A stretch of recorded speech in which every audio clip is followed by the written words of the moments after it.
Hello and welcome to How To Automotive. In today's video, we're checking out the brand new Generation 2 Stubby impacts from Milwaukee Tool. I'm going to go over a few specs on the tools, and then we're going to take it out to the shop to show you exactly how they're intended to be used. So come with me and let's check that out. This right here is why this tool is so valuable. In normal cases with a regular mid-torque or high torque, I would have to use an extension to get to that bolt up there, but because it's so small and stubby, I could fit it right in around in that tight spot, and with 550 foot-pounds of torque, no problem removing bolts like this. This is a subframe bolt. So like I said, we're going to go over some of the specs on the Milwaukee Generation 2, and then we're going to take it out to the shop. So the first thing I wanted to let you know is both specs on both tools are identical. So if it's a 3/8 drive or the 1/2-inch drive, it's the same. So we'll start out with the mode controls that this tool offers. So you're able to switch it from different power levels depending on what you're going to use. And the reason why is because this tool has 550 foot-pounds of breakaway torque and 400 foot-pounds of tightening or fastening torque.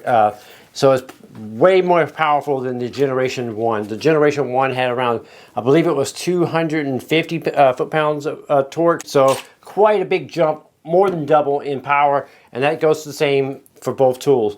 So in Generation 1, you used to have to push the switch on the top here to switch your modes. So mode 1, 2, 3, and 4. Now it's a little bit different on Generation 2. They made it a little different. You no longer push the buttons on top, which I think is a pretty cool feature. So the way you switch this mode is you have to put the tool into neutral by switching the selector switch here from left to right. You have to put it right in the middle. That's a neutral position. Once you do that, you squeeze the trigger twice, and every time you squeeze the trigger 2 times, it changes the mode setting. So mode 1, put in mode 1 here. Mode 1, it goes from 0 to 930 RPMs and up to 1500 impacts per minute. That's 0 to 1500. They have a variable trigger, so you can squeeze the trigger, like I said, from 0 to 930 RPM. So, and then you can switch it to mode 2. So we got it in mode 2. Now we can go from 0 to 2100 RPMs and up to 3000 impacts per minute. And in mode 3, we'll switch it to mode 3. And now it has 0 to 3000 RPMs and it has 3300 impacts per minute. So it's very fast, very powerful tools. So it weighs, with the bare tool, it weighs about a little over 2 pounds, like 2.2 pounds. And with the battery on it, with the 5.0 battery, it's right at 3 pounds. So it's super light. The new stubby impacts are designed to work best with the new high output batteries that Milwaukee Tool has come out with. They got the 2.5 amp hour and the 5.0 amp hour high output batteries, as you can see here. This one's well used. Doesn't mean that they won't work well or work at their peak performance with the other batteries, but it is designed specifically to be used with these batteries. All batteries work in it, so if you already have a M12 setup, run that, but at one point you might want to upgrade them to the high output batteries to get the most out of the tool. So I'm going to bust out the Milwaukee 3/8 drive impact sockets here, get them out of the package, and then we're going to use the Stubby Generation 2 for the first time. Put this bad boy to work here. 8mm sockets, variable trigger, really soft. Spin those bad boys out.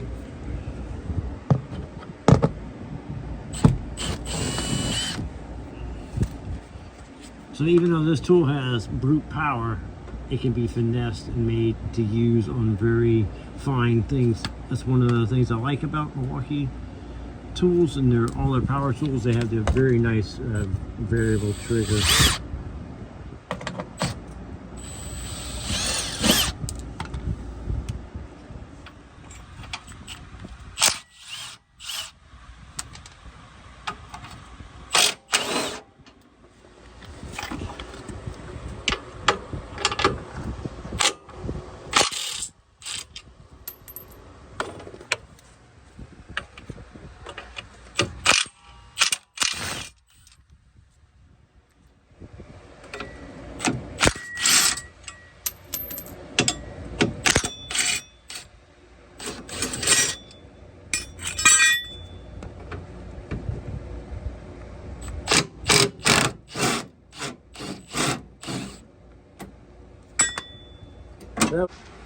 This right here is why this tool is so valuable. In normal cases with a regular mid-torque or high torque, I would have to use an extension to get to that bolt up there, but because it's so small and stubby, I could fit it right in around in that tight spot, and with 550 foot-pounds of torque, no problem removing bolts like this. This is a subframe bolt. Another advantage for adding the stubby to your collection is, say if you're doing a job like this while I'm working on my back and I'm working over my head like this to remove fasteners, it's really nice to have that light tool to be able to lift it up and not have to strain your shoulders or anything like that. So it makes life a lot easier to get to these fasteners like this.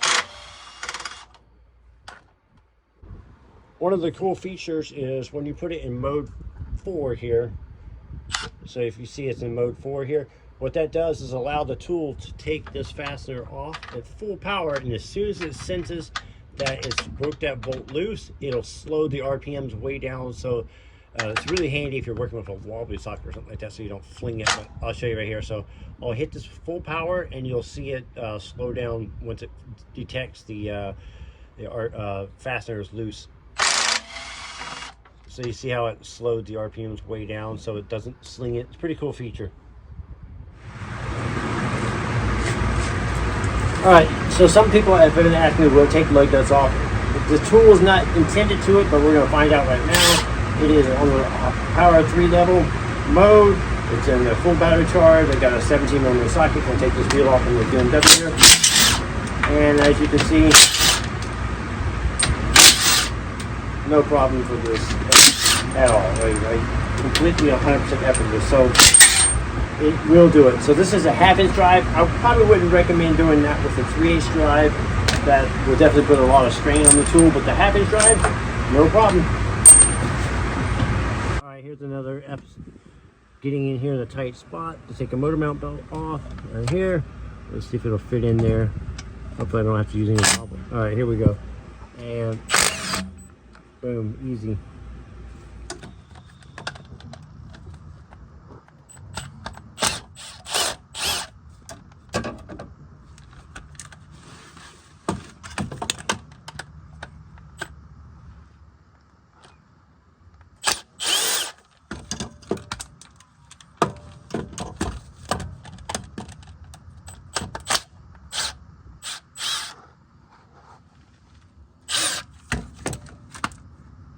I'm going to demonstrate mode 4 for you guys. So it's in mode 4 right now. I just selected the switch.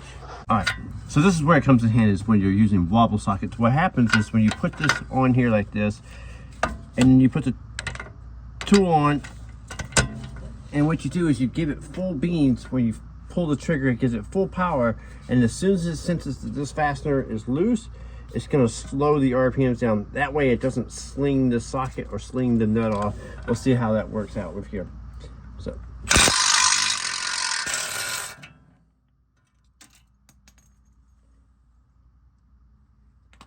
So if you like the review of this tool and you would like to add one of them to your collection, I will leave links for it down in the description. That way you can click those links and purchase it yourself. I'm Brian Eslick from How To Automotive. I'd like to thank you guys for watching and encourage you to subscribe.